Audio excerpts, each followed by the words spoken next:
The UK has said that they will allow the US to use their military bases to carry out strikes against Iranian missile sites that are being used to target ships in the Strait of Hormuz. The decision came after British ministers met on Friday afternoon to discuss the ongoing conflict, including Iran's continued blockade of the strait and escalating attacks on vessels and oil and gas facilities. They confirmed that the agreement was for the U.S. to use UK bases in the collective self-defense of the region, includes U.S. defensive operations to degrade the missile sites and capabilities being used to attack ships in the Strait of Hormuz, according to a Downing Street statement. The statement noted that the UK was working closely with international partners to develop a plan to safeguard commercial shipping from reckless Iranian strikes, but affirmed the country's position on the war was unchanged. They reaffirmed that the principles behind the UK's approach to the conflict remain the same. The UK remains committed to defending our people, our interests, and our allies, acting in accordance with international law and not getting drawn into the wider conflict, the statement said. The Prime Minister initially blocked a request for U.S. planes to use the country's bases for attacks on Iran while the U.S. was still weighing potential action. Remember that supposedly the Brits got hit in the Mediterranean earlier on in this conflict. One or both of their bases on Cyprus supposedly got hit.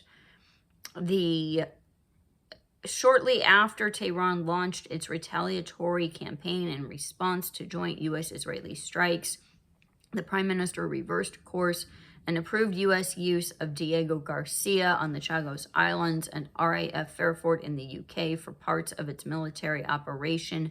Remember that I'm trying to find it. It's not on my map, but it's about maybe here, I think, on my map, where Diego Garcia is.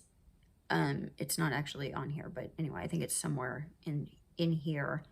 And the Brits have been talking about giving it up, and this has been a point of contention between the US and the UK for several months.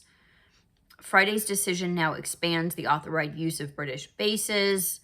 President Trump has lobbed criticism at the UK for repeatedly over its approach to the situation in the Middle East, rejecting their offer in the early days of the war to send 2 aircraft carriers to the region. Trump renewed pressure this week on the UK and other European allies to join the military effort to reopen the strait, which is a critical maritime choke point that transports about 1/5 of the world's oil supply daily. You guys are all going to know that now. 20% of the world's oil supply previously went through the Strait of Hormuz, and now it no longer does. Though some NATO countries, including the UK, have signaled a readiness to contribute to those efforts, they have resisted calls to enter the war in a broader capacity. On Friday, Trump referred to NATO as a paper tiger and cowards, rebuffing their collective opposition to engaging in strikes. I will remind you, again, as I referenced in a comment on this channel to somebody, that the NATO has been pretty much toothless since 2012, when I believe it was the Turks, begged for help in regard to a situation with Syria, and the rest of NATO didn't want to do anything to help the Turks out.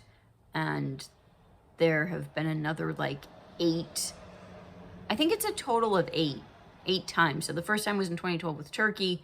There have been 7 more after that of NATO different NATO countries asking for some kind of help or whatever with different conflicts in Turkey, with the Ukraine conflict, and everyone just kind of wrings their hands and doesn't do anything. So in my opinion, NATO's kind of been dead since 2012. That's what I would say, and we can have a longer discussion about that some other time.